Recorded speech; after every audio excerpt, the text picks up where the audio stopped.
স্বামী স্ত্রী কিংবা স্ত্রী স্বামীর লজ্জাস্থানে উত্তেজনাবশত মুখ লাগাতে পারবে কিনা, নাভির নিচের লোমের সীমানা কতটুকু কাটতে হবে, অজু করতে গিয়ে সর্বনিম্ন কি পরা থাকতে হবে, স্ত্রী মারা গেলে স্বামী গোসল করাতে পারবে কিনা, মহিলাদের বাচ্চা হওয়ার পর বাচ্চা যখন বুকের দুধ খায় সে দুধ যদি ভুল করে মায়ের মুখে চলে যায় তাহলে নাকি বাচ্চা মারা যায়, এটা কি সঠিক?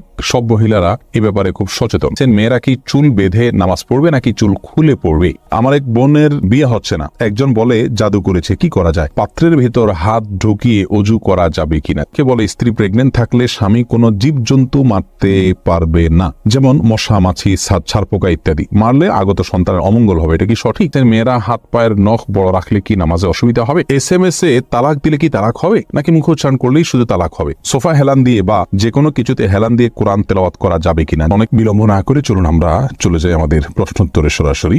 স্বামী স্ত্রী কিংবা স্ত্রী স্বামীর লজ্জাস্থানে উত্তেজনাবশত মুখ লাগাতে পারবে কিনা, এটা ঘৃণ্য কাজ ইসলামী শরিয়াতে। এটি আর কিছু না হলো মাকরুহ, কমপক্ষে হারাম সরাসরি না হলো মাকরুহ, অপছন্দনীয় কাজ।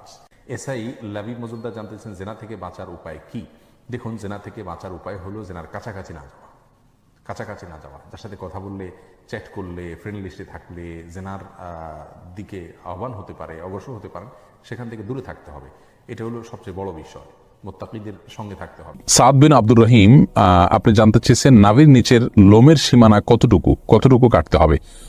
নাভির নিচ থেকে নিয়ে আপনার দোরানের চিপায় যে সমস্ত লোম থাকে সবগুলোকেই আপনি কাটবেন যতটুকু সম্ভব, কিছুদিন থেকে যা তাতে অসুবিধা নেই। এরপরে নাসরিন আখি, আপনি জানতে চেয়েছেন নামাজের মধ্যে এক রাকাতে ভুলে 3 বার সেজদা দিলে কি নামাজ দ্বিতীয়বার পড়তে হবে? নামাজের মধ্যে এক রাকাতে ভুলে 3 বার সেজদা দিলে আপনাকে শেষে সেজদা সহু করলে নামাজ হয়ে যাবে ইনশাআল্লাহ। এমনি রাকিব BCF, আপনি আইডি থেকে জানতে চেয়েছেন অজু অবস্থায় মুখে ক্রিম লাগালে অজু ভেঙে যাবে কিনা, না ভাঙবে না, আমাদের সালাত আদায় করলে হবে কিনা, হয়ে যাবে। দাউদুর রহমান মিনহাজ, আপনি জানেন স্ত্রী মারা গেলে স্বামী গোসল করাতে পারবে কিনা, এটা নিয়ে মত পার্থক্য করেছি। ইমাম আবু হানিফা রাহমাতুল্লাহ মাযহাব অনুযায়ী করাতে পারবে না, তবে অন্য উলামায়ে মতে করাতে পারবে। ইসরাত জাহান জানতে চেয়েছেন আমার এক বোনের বিয়ে হচ্ছে না, একজন বলে জাদু করেছে, কি করা যায়? জাদু করা হয়, এটা হতেই পারে, আবার বিয়ে বন্ধ করে রাখা হয় বিভিন্ন রকমের আপনার তাবিজ কবজের মাধ্যমে।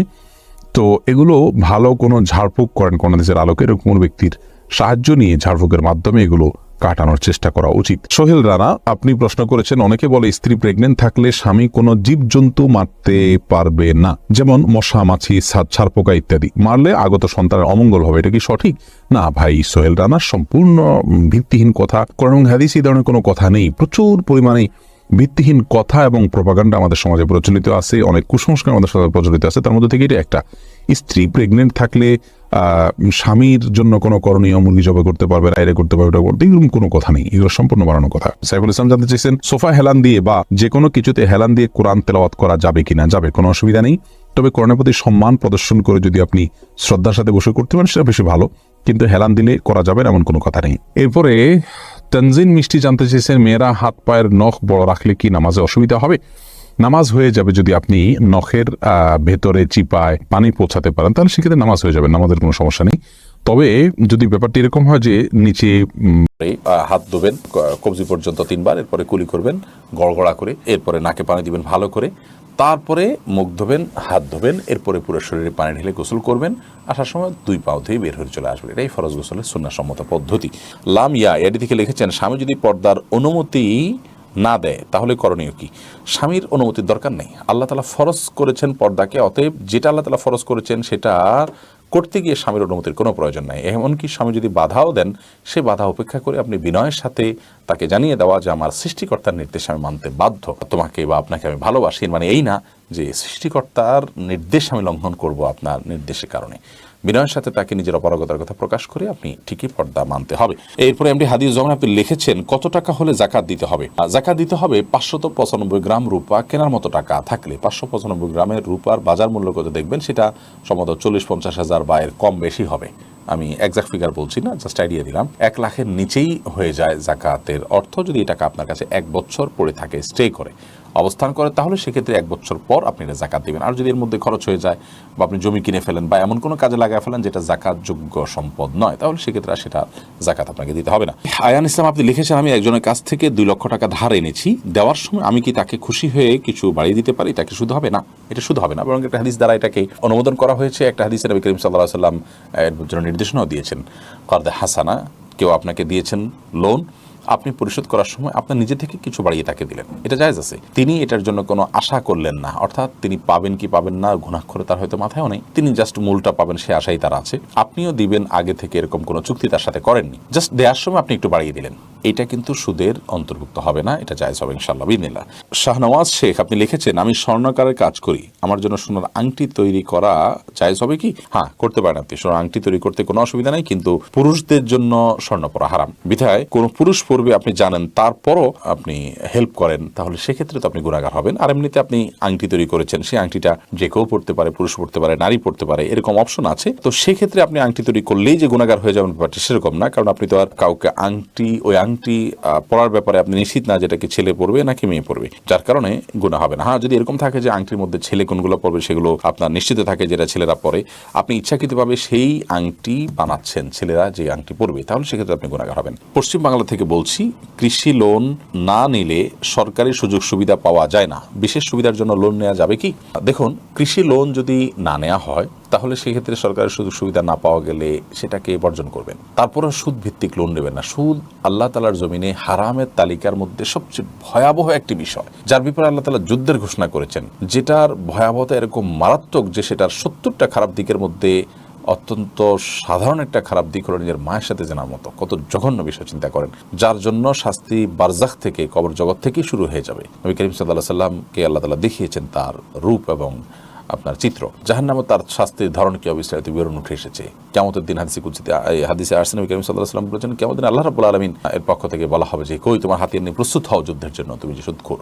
তো এই জন্য আপনি কৃষি লোন না নিলে যদি কিছু সুযোগ সুবিধা থেকে বঞ্চিত হন, তো সেই স্যাক্রিফাইসটা আল্লাহর জন্য করবেন, আপনার কিছু ক্ষতি হবে, তার বিনিময়ে আল্লাহর কাছে আপনি আজার পাবেন ইনশাআল্লাহ বিদিনিল্লাহ। মোহাম্মদ আলামিন রুবেল লিখেছেন, আমরা জানি উটের মাংস খেলে ওযু করতে হয়, কিন্তু কেন? কোনো কারণেই হাদিসে কোনো নির্দেশনা থাকলে সেই নির্দেশনার কেন আমরা জিজ্ঞেস করা, এটা আমাদের জন্য কেন আমরা জানতে পারা, এটা আমাদের জন্য জরুরি বা আবশ্যক নয়। আল্লাহ রাব্বুল আলামিন কোনো নির্দেশ করলে, আল্লাহ রাসূল সাল্লাল্লাহু আলাইহি ওয়াসাল্লাম কোনো নির্দেশ করলে, আমি তো আল্লাহর গোলাম, আল্লাহর নির্দেশ নিষেধের সব রহস্য যদি আমি বুঝে যাই, তাহলে আর আমার সৃষ্টির সাথে স্রষ্টার কি পার্থক্য, দাসের সাথে মালিকের কি পার্থক্য, এটা হলো বড় কথা। এর বাইরে আপনার এটা নিয়ে ফুকাহা একরামের মধ্যে মত পার্থক্য আছে। অনেক ফকিহগণ বলেছেন এখানে ওযু করা বলতে ভালো করে হাতটা ধোয়ার কথা বলছেন, চর্বি অনেক বেশি থাকে সেজন্য, অনেকে বলেছেন এটা রহিত হয়ে গেছে, অনেক ফুকাহা একরাম বলেন যে না, রহিত হয়নি, এখনো ওটের গোশত খেলে ওযু করতে হবে। এর সুপ্ত অনেক কারণের কথা অনেক ওলামা একরাম বলে থাকেন, সেই দিকে আর আমি যাচ্ছি না বিস্তারিত। যেমন ওটের বাথানে শয়তান থাকে, বিশেষ করে ওটের রাখার যে জায়গা, গোয়াল ঘর যেরকম থাকে এরকম, সেখানে শয়তান জায়গা থাকে, সেখানে সালাত আদায় করার পরে হাদিসে নিষেধাজ্ঞা আসছে। তো ওটের গোশত খেলে ওট আমরা ব্যবহার করতে পারি, হালাল, নবী করিম সাল্লাল্লাহু আলাইহি ওয়াসাল্লাম ওটে চড়েছেন, চড়বেন, সবই ঠিক আছে, কিন্তু শয়তান ওই জায়গায় আশ্রয় নেয়, সেই জন্য তার একটা প্রভাব মানুষের মধ্যে পড়তে পারে, এই জন্য এটা গোশত খাওয়ার পর ওযু করার কথা বলা হয়েছে। এরকম ব্যাখ্যা অনেকে করেন, আর অনেক রকমের ব্যাখ্যা আছে। এই ব্যাখ্যা করে নেহায়েতি ওলামা একরামের নিজস্ব ব্যাখ্যা, হাদিসে এর কোনো কারণ উল্লেখ করা হয়নি, আল্লাহ তাআলা ভালো জানেন, কিন্তু এর মাঝে কল্যাণ আছে আর এটা না মানার মাঝে অকল্যাণ আছে, সেটা একেবারে পরিষ্কার। যদিও আগেই বলেছি যে এটা নিয়ে মতপার্থক্য আছে, যে হাদিসের উপরে এখন আমল করে ওটের গোশত খেলে ওযু করতে হবে কিনা, ওযু ভঙ্গ হবে কিনা, সে বিষয় নিয়ে পপি ইসলাম আপনি লিখেছেন, সিজারে বাচ্চা হলে নাকি সন্তান পালনের পূর্ণ সওয়াব পাওয়া যায় না, জান্নাত পাওয়া যায় না, এই কথা কতটুকু সত্য? না, এরকম কোনো কথা হাদিসে বলা হয় না যে সিজার হলে হবে না, অন্যটা হলে হবে, এরকম কোনো পার্থক্য হাদিসে করেনি। আমরা কিভাবে সেটা করব? অপরিচিত আইডি থেকে আপনি লিখেছেন, বিড়াল কেনাবেচা করা কি হারাম? বিড়াল কেনাবেচা করা হারাম নয়, বিড়াল কেনাবেচা করাকে মাকরুহ বলা হয়েছে। নবী করিম সাল্লাল্লাহু আলাইহি ওয়াসাল্লাম বিড়াল কেনাবেচার টাকা খেতে নিষেধ করেছেন, নিষেধ করেছেন, কিন্তু নিষেধাজ্ঞার মাত্রাটা হারামের লেভেল পর্যন্ত না, অপছন্দনীয় লেভেলে, অর্থাৎ এটা নাজায়েজ, কিন্তু নাজায়েজের মাত্রাটা হারাম পর্যন্ত না, অনুচিত বা বেঠিক কাজ, ভুল কাজ, গুনার কাজ, কিন্তু গুনাটা কবিরা গুনার পর্যায়ে না। যদিও আমরা বলেছি এর আগে যে বিড়াল আজকাল অনেক প্রশিক্ষিত বিড়াল পাওয়া যায়, বিশেষ পারপাস সার্ভ করা হয়, সেগুলোকে বিশেষভাবে প্রশিক্ষণ দিয়ে লালন পালন করা হয়, অনেক কাজে আসে, তো সেগুলোর পেছনে যদি ইনভেস্ট আছে সেগুলোকে বা এই বিড়ালগুলো কেনাবেচা অনেকগুলো জায়েজ বলেছেন। আর এমনি সাধারণভাবে বিড়াল কেনাবেচার হাদিস যেটা নিষেধাজ্ঞা আছে সেটার বিভিন্ন রকম ব্যাখ্যা দিয়ে অনেক ওলামা একরাম সেটাকে জায়েজ বলেন। ব্যাখ্যা দিয়ে জায়েজ বলেন মানে এই না যে সে নিজের মন গড়া ব্যাখ্যা দেন, তারা মনে করেন যে এটা ব্যাখ্যা আছে, তো এর সপক্ষে মত আছে, কিন্তু জমহুর উলামাদের মত হলো সাধারণ বিড়াল কেনাবেচা করা মাকরুহ। মিম আইডি থেকে আপনি লিখেছেন, নিজের ছোট বাচ্চাদের মারধর করলে কি গুনাহ হবে? মারধরটা যদি হয় একেবারেই অল্প স্বল্প জাস্ট শাসন সুলভ, তাহলে সেক্ষেত্রে অসুবিধা নেই, কিন্তু যদি মারধর হয় সীমা লঙ্ঘন করে শিশুর প্রতি নির্যাতনের লেভেলে চলে যায়, তাহলে সেক্ষেত্রে অবশ্যই গুনাহ হবে। কারণ মা বাবাকে শিশুর মালিক বলে বানিয়ে দেওয়া হয় না যে তারা শিশুর উপর অত্যাচার করতে পারবেন, সে সুযোগ কিন্তু মা বাবারও নাই। অতএব শিশুকে যদি এত বেশি মারা হয় যেটা অত্যাচারের লেভেলে চলে যায়, তাহলে সেটা জায়েজ নয়। শাসনের প্রয়োজনে যতটুকু মারা যায় ততটুকু মারতে হবে।